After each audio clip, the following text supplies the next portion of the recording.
How are they that big? How, though? It don't make sense in my brain. Yeah, nature is really crazy.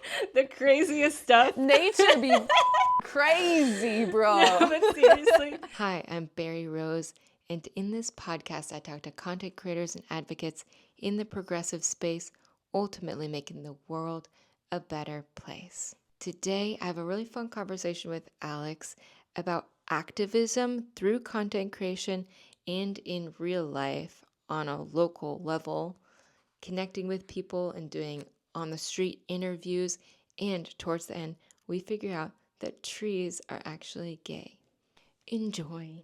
All right, so I shouldn't now at this point admit that actually I'm an ultra MAGA plant here, paid by the deep state to infiltrate and instill fascism in America, right? You can admit it, but now I know, and now you are hereby fired. Am I canceled? Yes. I've been waiting for this moment. Now I can get a podcast on the Daily Wire, so. Yeah, so now you're truly legit and you can run our country. Yes. That's what I've been waiting for. Excellent. Well, Alex, I actually don't know how to pronounce your username. I'm gonna say So no one does. I'm gonna say And it was Castleman. actually funny. So I've had that handle forever, like before doing content or anything. It's just like my online username for everything. So cool, go dox me out here. But as if it hasn't been done already. It's Kazelmon. It's like my Digimon name, which makes sense to nobody but me. I actually had someone come up. I was at SCOTUS today doing like street interviews and stuff, and someone actually came up to me, and this never happens, but someone came up to me and was like, "Oh my God, I love your content. You're the Kaz." I'm like, "I know. I'm sorry. Just call me Alex. Hi, I'm here." So, but for the record, to set the record straight, it's pronounced Kazelmon. Kazelman. Yeah. Okay. Not California salmon, which is the other thing I get a lot. Yeah, I wouldn't have gone so far as to say that, but that's a creative rendition. Yeah, so I see you as someone who's, updating us on what's going on in the world in a funny, sarcastic way. But how would you describe what you do, the content that you make? So I love that description. I'm going to be putting that in my bio.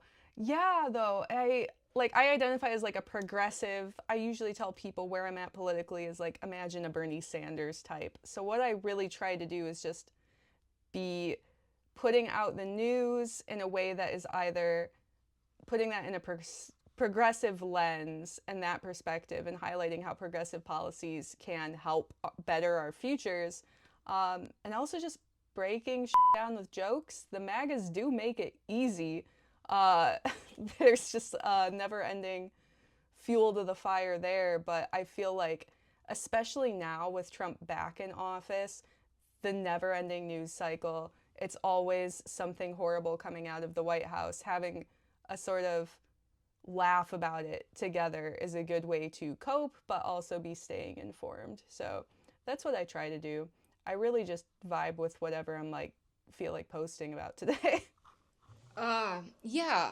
How did you start this whole thing? Were you always making progressive sort of content, or did you kind of go into that later?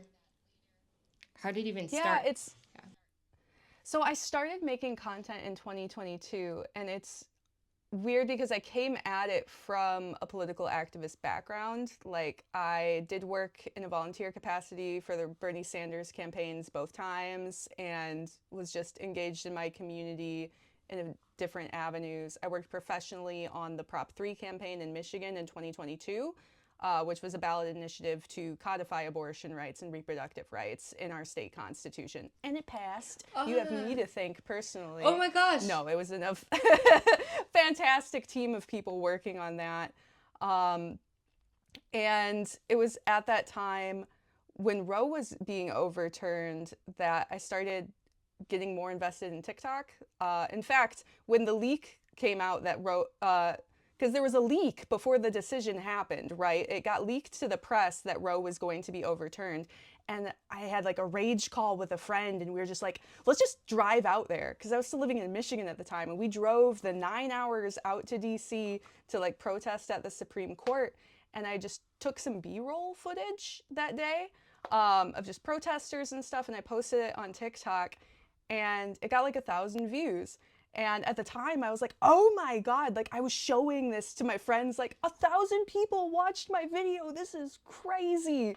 Um, and that's where it kind of clicked for me. I was like, okay, there's an appetite for this online. Like people want to hear about American politics and what's going on. And I just started posting on that front. But yeah, it's always felt like an arm of activism, right? Like media content is a messaging tool, um, that the left has unfortunately neglected big time.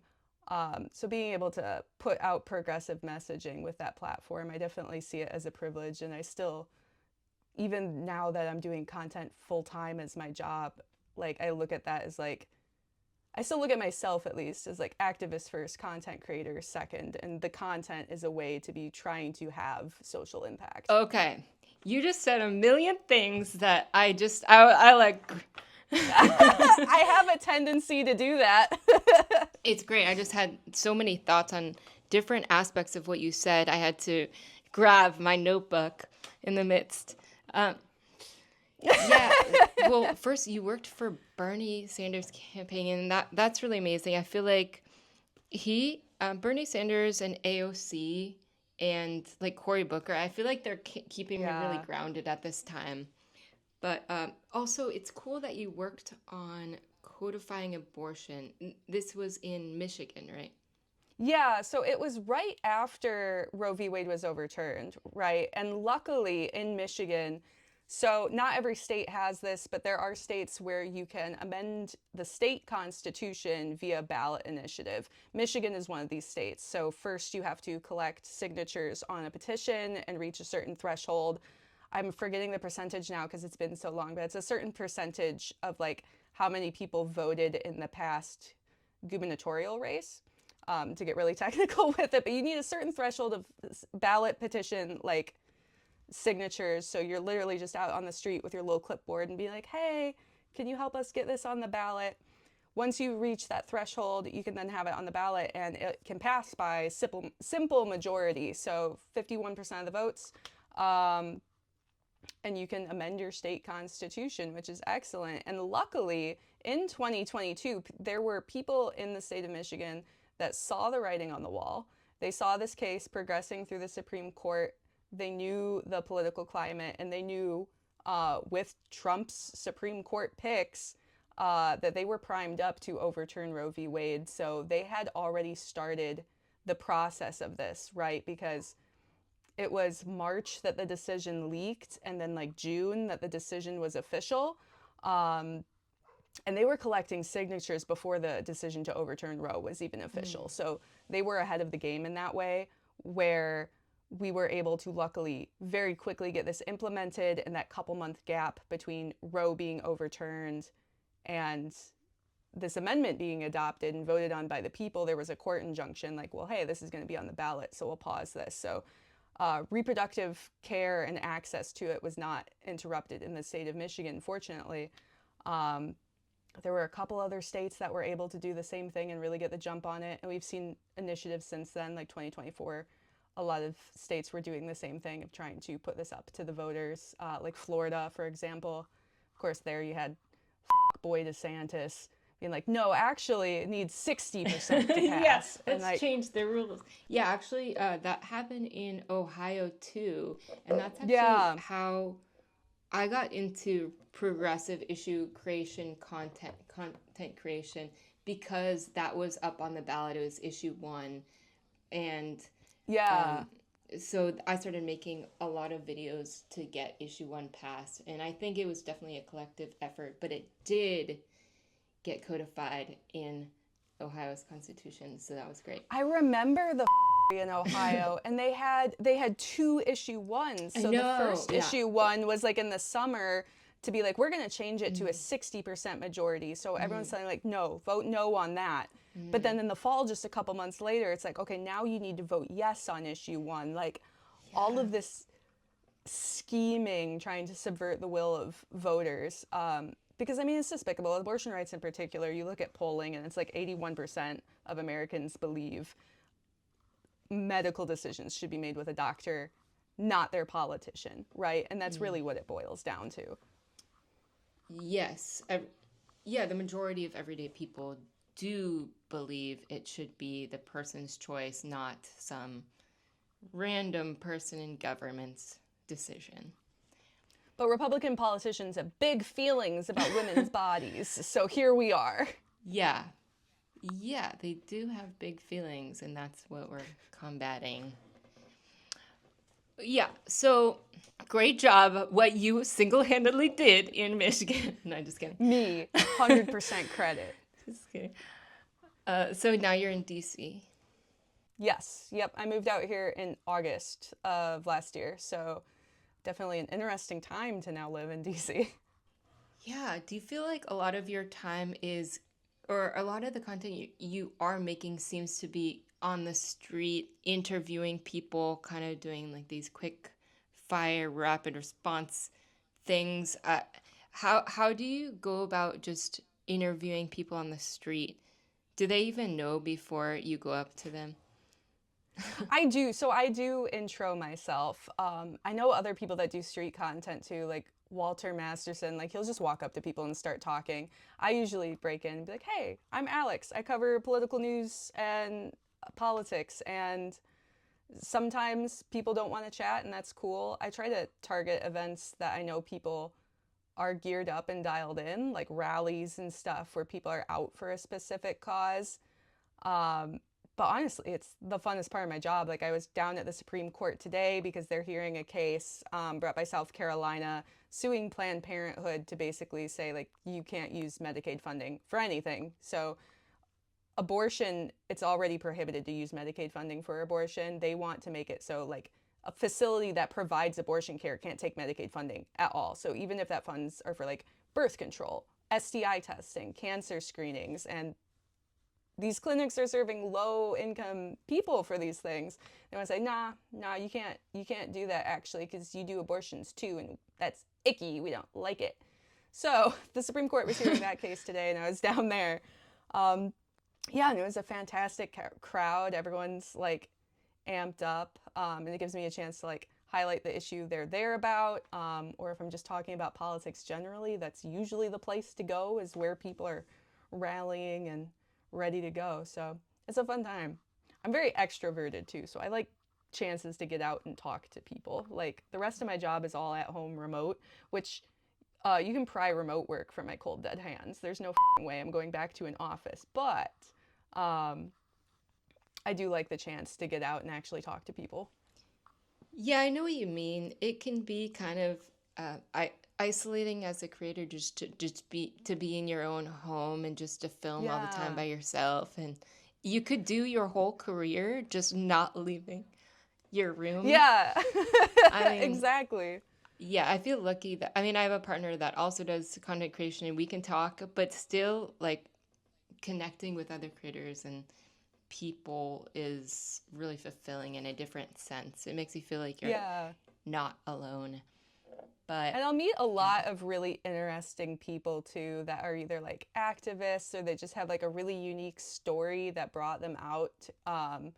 I mean, sometimes the conversation like isn't good for content purposes, but just like it's fulfilling in a sense too, like meeting these people and it's like we have this common shared goal in a tangible way where I'm having that face to face conversation with someone rather than like a conversation online or just with my friends who I know we all already agree with each other. Um, and just seeing more and more folks out on the ground has been fantastic. So, and I Yeah. think that's why that content does well too, because people watch it and it's not some talking head. It's not even just me in my room telling you why you should care about some issue. It's just any average everyday person and having a genuine conversation with them. Right. Yeah, you're showing normal people that people can really relate to. It kind of reminds me of Yeah. we were in Milwaukee last year, like doing kind of election focused content, and we were at this Oktoberfest, and it was like bratwurst and a beer kind of festival. And Nice. Already jealous. I mean, I don't drink beer, but I think I did have a bratwurst. And yeah, I we met all these people that were like, there was this one guy who was wearing a Teamsters shirt, like a union thing, and we had this long conversation with him about like the importance of unions. And then I was thinking, like, this would have been so great to get on camera if this had been Yeah. filmed, because I think, the content creator is always thinking like, how could I make this into something? Even though, like, Yeah. obviously connecting with people is, or having real conversations is so fulfilling. And I feel like that's what Yeah. life is potentially all about, like connecting with people. But anyway, how do you kind of make people feel comfortable, or do you just naturally um, do that? Because I'm just thinking, like, if I was at an event like the one that's on Saturday, the mass mobilization thing that's coming up, which I guess after this episode airs, it would have already happened. But how And it was huge and fantastic. it was a success. Yeah, how do you make someone feel comfortable and open up? Or do you think those people are just naturally, you basically said like those people are naturally in a space where they want to talk potentially? So, yeah, it's kind of a mix of both because, I mean, I've tried doing street interviews, just grabbing randoms off the street, and most people won't even stop and talk to you. And then, of the ones that'll stop and talk, once they realize it's being filmed on camera, they're like, oh, wait, no, never mind. So, like, of just trying to prioritize my time, I do try to hit, oh, my ring light's going off. I don't know why that happened. Technical difficulties. But I try to hit events where I know people are going to be more talkative and more open to having a conversation about politics and whatnot. So I do target like rallies and stuff. When it comes to making folks comfortable, it's been kind of like a learning curve for myself too, just as I've been doing it. And the method that's worked best for me now, even when I'm talking to opposition, is to just like have a conversation like, why are you here today? What's got you amped up? And let them lead it and listen for what their thing is. Like, maybe it's the economy, maybe it's immigration, maybe it's abortion rights, what have you. Listen for that. And then once I can see what is getting them amped up, I latch onto that. And so it's kind of a back and forth there of the best content's going to come from talking to people who are passionate about what they are talking about. So I try to listen out for that and then sink my teeth into it and then just platform it, because a lot of the times they will say really excellent stuff. Yeah, it sounds like it's really intuitive, and yeah, you're just engaging them on what they're already excited about or already passionate about, I mean. Okay. Yeah, it's definitely taken practice. I mean, sometimes I'll go in with like pre-prepared questions because like something just happened in the news and I want to ask them about that thing that just happened. But for the most part, at this point where I'm at doing interviews, I just have a conversation, let it flow, see where it goes, and yeah, hope for the best. Not all of them make the cut, but I've found greater success of just like utilizing my time and getting really passionate, heartfelt responses from people by just, yeah, it's just having a conversation. Okay, I'm gonna take that note. I feel like everyone I talk to, I'm like learning just so much from. So about that mass mobilization thing that's happening this Saturday, it seems to be happening all over the country. I did find one in Yeah. Columbus. What Nice. what are what is that all about? And yeah, what do you think about it? What are your plans going into it? So the mass mobilization happening on April 5th, or that has happened by the time this airs. So it's the evolution of the 50-51 protests that happened back in February. I don't know if you saw that, but I think it started up on Reddit, because I remember talking to people like, you going to this or not? And people are like, I don't even know if this is legit. Like, what's happening here? This seems to have popped up out of nowhere. And it really was just kind of this grassroots energy of people coming together online and being like, we're angry, we want to show up for something, and we want it to be like a mass national effort. So yeah, it was 50-51, which was 50 states, 50 protests all on one day. And that happened back in February and had a pretty good response. And I think after that is when a lot of other established grassroots organizations started latching on. Like, I know this one happening on April 5th, like Indivisible, Working Families Party, Move On, these really fantastic progressive organizations who are doing the work of grassroots organization are putting their energy behind that to bring people out and just be a show of, yeah, fuck Trump, screw everything that's happening with our federal government right now, the takeover by billionaires at the expense of the working class, just standing up against fascism and in defense of democracy. So I'm pretty pumped. Saturday, I am going to be out on the ground doing interviews with folks out in DC, and I think it's going to be a really great time. Yeah, I remember seeing someone speak from Working Families Party, and it was really inspiring and invigorating.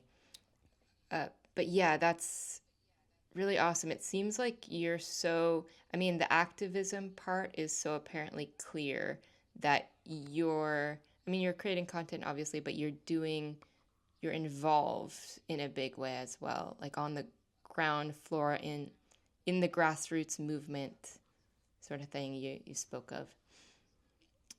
Yeah, I definitely try to be because, I mean, online content is a remarkable tool, right? Like, I will reach more people with a video about an issue than I ever could knocking doors or phone banking or any of these traditional means of issues-based education. And we know people have tuned out of mainstream news outlets, right? Like, the Democrats, unfortunately, dropped the ball this past election relying on traditional media sources like, let's have an interview on MSNBC. No one's watching that anymore. People are watching the people they follow online. So it is a remarkable tool in itself of activism, but at the same time, these social media spheres are dominated by right-wing sources. We don't often see it because the algorithms silo us into our echo chambers, but like, you look at TikTok, you look at Instagram, Facebook, the swing of who is getting viewership, like the slice of that pie, the left has a fraction of it, right? So being able to take our movement offline into spaces where we can organize and educate in the real world and also start tangibly having an impact and affecting change is incredibly important. And I've been screaming about it for the entire time I've been doing content. Even if Kamala had won, I would be telling people, like, get offline. Like, if you want real progressive change, you need to be involved in your community, locally especially. So that's what I'm really trying to get rolling. Yeah, what can we do locally? So I would say, well, by this point, the April 5th protest happened. And I was there. And I was there, and I did not do that thing they're accusing me of. So I would say, like, building community, it really depends where you're at. I'm not gonna lie, it's gonna be easier in a bigger city where there are established organizations and such, but I would look into, like, what's the issue you care about, and then Google issue plus your city and see if there's an established organization where you can start jumping in.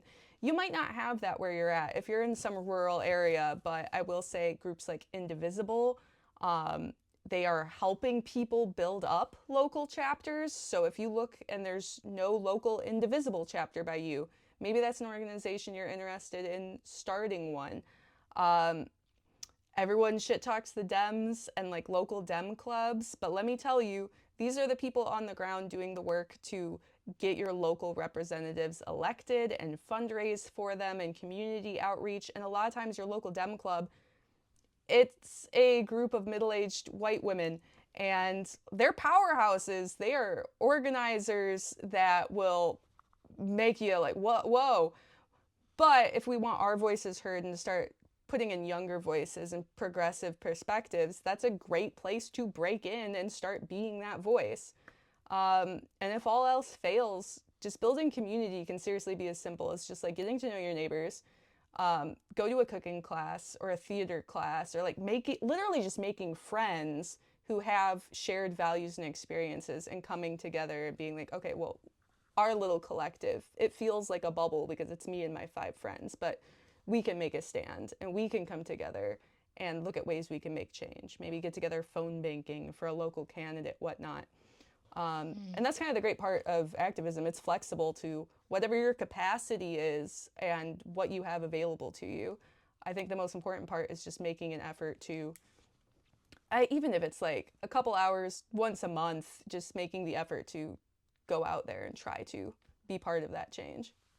Yeah, you know what? You said something about, okay, connecting with your neighbors.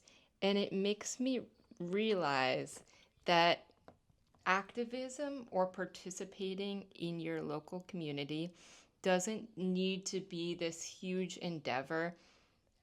Like connecting with your No, not at all. connecting with your Yeah. neighbors. I mean, I feel like in the last few years, I mean, we moved to this apartment building almost 2 years ago, and I try to say hi to everyone that's in the building because I see the same people, like our mate, or I don't know, there's a word for it. He kind of does the cleaning.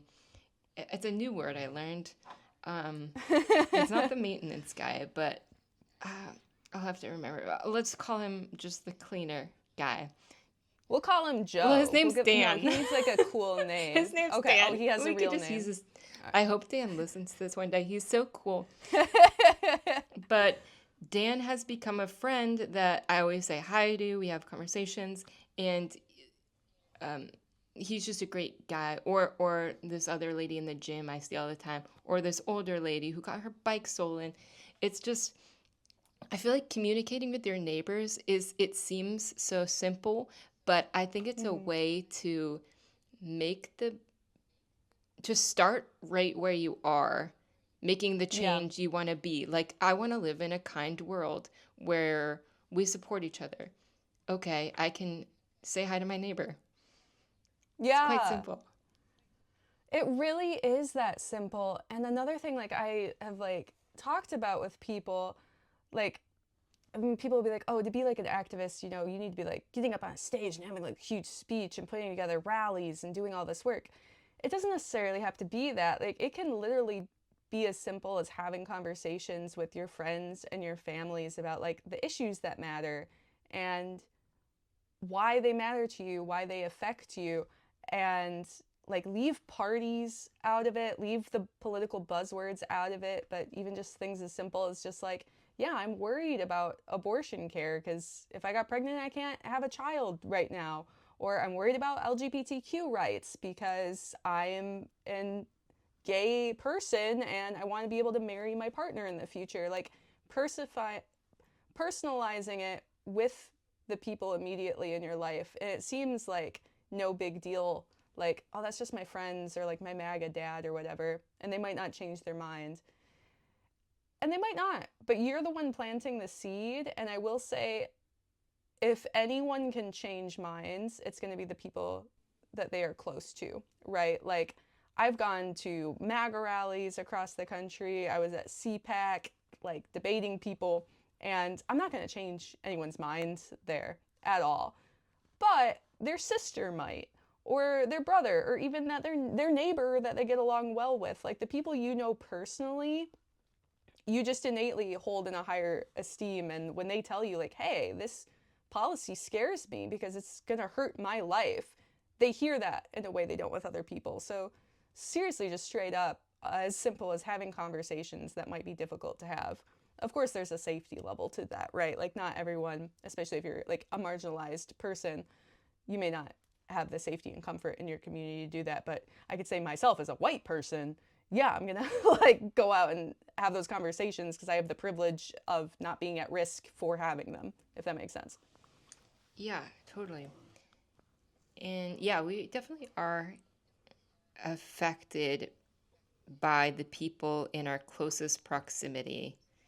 I mean, even if you think of it as like the music you listen to or Mm.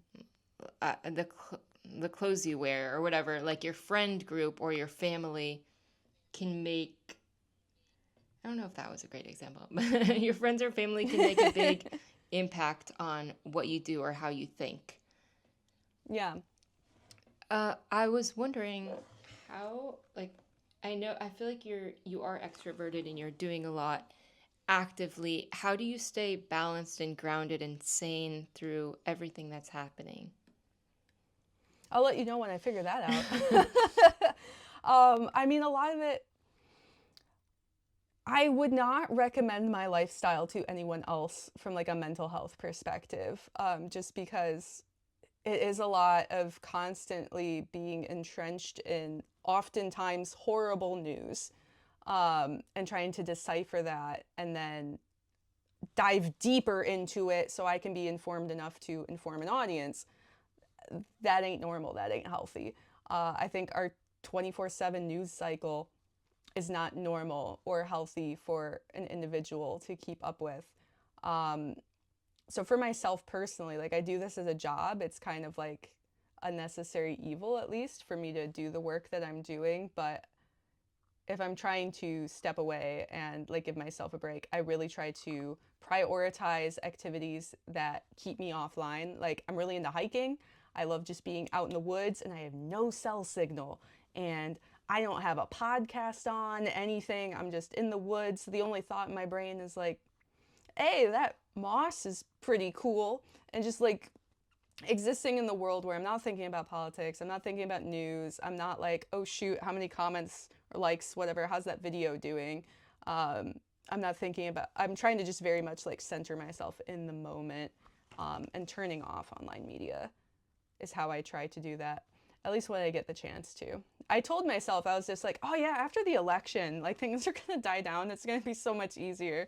And then election night, I'm watching it come in for Trump, and I'm like, oh no, it's gonna be a rough 4 years. Yeah. Like, I like imagining you alone in the forest or hiking down a mountain without a cell phone. Are there mountains are there hiking spots in DC around there? there are actually, that was like one of the selling points moving out here because I've always been really into just like the outdoors and it's been a hobby of mine for a long time. And yeah, like Shenandoah National Park, which is in like the Appalachian like valley, like in the mountains. It's like a 2 hour drive, and then Great Falls, which is like a big waterfall and everything. It's like 30 minutes from where I'm at. Prince William National Forest, like 30 minutes south. Um, the really immediate ones aren't super mountainous, but it's like good hilly Virginia hiking, and I'm losing cell service. Um, and yeah, there's a lot of that around the area. Even in DC, there's some nice parks like Rat Creek in DC, Theodore Roosevelt Island, which I love because there's just a giant statue of Theodore Oh, Roosevelt. And I'm like, icon. Love it. wow. Yeah, I feel like I have mountains innate in my bones. Even though I like the ocean better, I grew up in Colorado. I grew up in California and Colorado, but like my early childhood, we lived on a mountain. And I think we moved there from California for 10 years just because my mom wanted us to be able to just go off on our own and be able to explore safely. And so she just like let us go, and I would be exploring the mountains with my friends unsupervised all day. And then we moved back to California and we lived right next to a trail that my mom still lives next to. So I feel like I've just always found some kind of proximity or solace as well in mountains. You know, I've never even thought about it like that, but you're calling back. I'm like, yeah, because as a kid, my parents' house wasn't on a major property. It was like an acre at most, but the majority of the property was wooded. So even though it was like a small little patch of woods, like that's where I was like playing as a kid all the time. It's just like out in the woods, like coming back with like weird bugs and sticks and critters I found to terrorize my mother with. Um, and yeah, I do really love the mountains. I will say East Coast mountains, they're very pretty, but West Coast mountains are Like Olympic National Park is probably one of the most beautiful places I've ever been, and I'm still just kind of like, how are they that big? How though? It don't make sense in my brain. Yeah, nature is really crazy. The craziest stuff. Nature be crazy, bro. No, but seriously, if you ever see just nature, it blows your mind. It really does. Yeah. And I'm sober right now. No. It's just ridiculous how detailed and magical and beautiful tiny pieces of nature and then big mountains. It just, if you really try to grasp it, it's crazy. And that's why, like, when it came out in the news, like, all these, like, there's been the federal firings since Trump came in, but when they were firing the national park workers, it's weird because, like, obviously, yeah, like, things that are, like, human rights issues, like, we're deporting people en masse, we're caging people, we're stripping away LGBTQ rights, we are committing human rights violations. My ring light's turning off again. I'm blaming that on Trump. And he's turning off ring lights left and right. The ring lights are no good. But like all these horrible things happening, and that was the one that like really emotionally hit me of just like, are you f***ing kidding me? Like that's like the place I go to turn off, right? Like this is where I go to escape all of the horrible things you're doing, and now you're attacking that place too. Like too far, you know, we're gonna have to do crime. That one just hit me. I was like, you gotta be kidding me right now. And it's another one of those things where it's like, most Americans support our National Park Service. Our National Park Service is one of the few federal agencies that is profitable. Like the cost, I don't have the numbers off the top of my head, but like the cost to keep it funded is far less than like how much they bring in just tourism dollars and people paying to go there and use services. It's the idea that like, oh yeah, this is saving costs for the American taxpayer is a joke. Yeah, I mean, I knew a lot of federal workers were being fired, but I didn't know it went as far as like park rangers. I think recently they said they were bringing them back, but yeah, they fired like 4,000 people at one point. Yeah. And you also like, oh, we're bringing them back now. So many of those people, like, they're not going to come back. Like, you fired them a month ago. They're not coming back. You had that same issue when from the Department of Energy, which Elon didn't realize those folks handle our nuclear stockpile, fired a ton of people, and then realized, oh crap, these are essential, like, for our national security, we need to get them back. And it was days later they're trying to get them back, and they're like not answering calls and emails. They're like, nah, you fired me, screw you, I'm gone. Like it's ridiculous. It just creates chaos and a sense of instability and fear, and the entire goal is to clear out the federal government so they can instill loyalists, even in our national parks, because can't have some commie park ranger teaching the kids that trees are gay or whatever. Like, which they are. They are. To be clear here, trees are gay as hell. Like, trees are the gayest. Yeah. In fact, for any MAGAs watching who may be confused, if you step foot in a national park, you will become gay. The chemicals coming from the trees, that is the source of gender hormones. You will be forced to transition, and your children will be co-opted into the deep state to steal ballots from hardworking Republicans and channel them off to Democrat votes. This agenda goes real deep. Illegal immigration. It's deep. The conspiracy goes deep. Yeah. So yeah, Republicans, stay away from the national parks to be safe patriots. You heard it first. Yeah. Well, with all this crazy stuff, what gives you hope? I mean, I know using our voices, obviously, and standing together, I feel like the action gives us hope, but what gives you hope that it'll get better? I mean, I will say, like, it's going to get worse before it gets better. Like, that is the reality we're in. Trump's in office the next 4 years, at least. Right now, for at least the next 2 years, Republicans have control in Congress. I would like to see the Democrats doing more, but I do also accept that there's only so much they can do as a minority party. they're going to be able to push a lot of their agenda. It's going to have effects that are going to be felt for generations, right? Like, this is a marathon, not a sprint. But that said, I do think there is an energy right now that I can't remember seeing since like the protest movements during 2020, like Black Lives Matter. Like, I've been in DC the entire Trump inauguration now. I was there for the Trump inauguration, which was a zoo and a super fun time.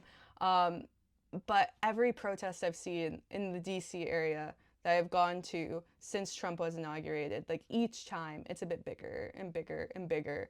And we're talking actions. Like the one I was at today, it's the middle of it's a Wednesday morning. Like people got to work, you know, but it's still a crowd of like hundreds of people coming out and saying like, no, this is wrong. We don't stand for this. So I think people are mobilizing in mass in a way that I haven't seen in years. And I feel like as the summer progresses and the weather warms up, people are going to be out even more to a way that will make Black Lives Matter and that movement that summer of just like the mass organization we saw. I feel like it's going to pale in comparison to everyone coming out now. That gives me hope because we need that actual on the ground effort to really fight back and push change. And I remember in 2016, especially because I had been working on the Bernie campaign and coming out of it being so like when Trump won, I watched those election results come in live and sitting there and just hoping like maybe this is like the slingshot back. Like we're being pulled back into a right-wing realm where we have fewer civil rights, all these things, but maybe that pressure is going to inspire the momentum we need to really propel forward with progressive change. It didn't happen. I do in part hope that that happens now, and that's like the one bright side to come out of this. But I think it's going to take people getting involved, and the one thing I do worry is that this momentum we're seeing will be short-lived because, like I said earlier, this is a marathon, not a sprint. It's not just going to be the next 4 years. We're talking the next decades, like especially if we want real progressive change. We want real progressive policy, right? Like universal health care, forgiving student loan debt, paid family leave, the things we really have values in. That's going to take a lot of work, and people are going to need to keep this energy that they are feeling now for the long run, even when we get another Dem elected. Hell, especially when we get another Dem elected. So, yeah, I'm cautiously hopeful that the activism we're seeing now can carry through, but I think it's going to take the right messaging of people like, hey, like pace yourselves because we're going to need you in the long term. Like this isn't just, there's an immediate threat, yes, but even after that's gone, if we want real change, we need to stay in this fight. Yeah, we will. We'll keep showing up, using our voices, using our platforms. And hopefully more and more people will realize or catch on to what's going on and be fed up with it. Because it is affecting everyone, not just... Yeah, it's affecting everyone. Yeah, it's a sad truth that a lot of people don't get involved until it personally affects them. But I feel like we have a habit on the left of being like way too judgmental of that. And I think we need to embrace those people that start being personally affected and coming over. Maybe they voted for Trump, but then their union was busted. They lost their health insurance. Their wife needed an abortion and they couldn't get one. And that was their wake-up call. Yeah, they voted for Trump. That was shitty. But if they're making the steps to come over, we need to be actively embracing those people, right? Because if we meet them with shame and judgment for their past actions, guess what? They're staying with the right. We're never going to win them over. And yeah, they may not be perfect flower little leftists and agree with everything you want, but we're not going to win this on our own. I mean, the 2024 election proved that. So I'm hoping for more openness also from our end of just embracing people as they start feeling the effects of the second Trump presidency. And like, we need to be welcoming those people in. Yeah, I definitely agree. Everyone who wants to come over, who realizes what's going on, you are welcome. No shame. Just glad you're here. Unless it's Elon. Oh, He's dead to he me. might. What Yeah. if he changes his mind? It comes over. I don't care if he flips. I don't believe it. He's a billionaire. There are no ethical billionaires. That's my left-wing hot take. Oh, Ban billionaires. I Any might disagree. I mean, I think income after $1 billion should be taxed at 100%. oh, tax debt. Yeah, I go farther. Okay. Like I think that's too much wealth. Tax debt. I don't have a problem with wealth in itself. I don't think there's an innate flaw in being rich. Hell, power to you. I think we all want it. But $1 billion. That's so much money. I don't think there's a way to make that money ethically without exploiting the labor of others. And I think at that point, your children, your children's children are all very comfortable on $1 billion. Like, you're hoarding wealth. Let's serve the people. Yeah. So yeah, that's my far left hot take. Anything made after $1 billion, tax at 100%. Yeah, I feel like I don't know what the rules are on this, but I feel like you need to be you should be required to give it back in a huge way. Yeah. Which a lot of billionaires do support charities with all their wealth and blah, blah, blah. But I think it should be a huge requirement. I've also seen the concept of like a maximum wage floated, but it's not like a set dollar like the minimum wage. It's a percentage, right? So like if I'm a CEO, for me to give myself a raise, I can't make more than like a certain percentage of what my lowest earners are making, right? So like if at a certain point, if I want to give myself a raise, I also have to give all my employees below me a raise. I love that. And that's something ethical I could see happening as well. It's like, yeah, potentially I could still make like multi-billion dollars. I just have to be bringing up the people underneath me with me, because we know trickle down doesn't work. It's a lie. Everyone just hoards it to the top, and then Amazon workers piss in bottles because capitalism, greatest society ever made. Yes, it would. Yeah, I love that. Increasing everyone's wages with yourself. I feel like that makes the most ethical sense. Yeah, like if you're going to give yourself a raise, you need to make sure your employees are also getting a raise. For sure. Well, so I suppose we're at time right now. Is there anything else you want to share to conclude? Can you just give your handles? Closing thoughts, tax the rich. And you can find me at the Kazelman on Instagram, TikTok, it's just Kazelman, YouTube, Kazelman. Look up Alex Casio. I'll pop up doing shenanigans. Yeah, and hopefully by the time people watch this, there will be footage up from the April 5th action, which I think is going to be really big. Yay. Yeah, thanks so much for joining me. This has been really fun talk. I appreciate your time, and you're so Thank you for having me on. Yeah. Thank you for watching or listening. Please like, comment, rate, review, share it with your besties. It really makes a big difference. And I'll see you in the next episode.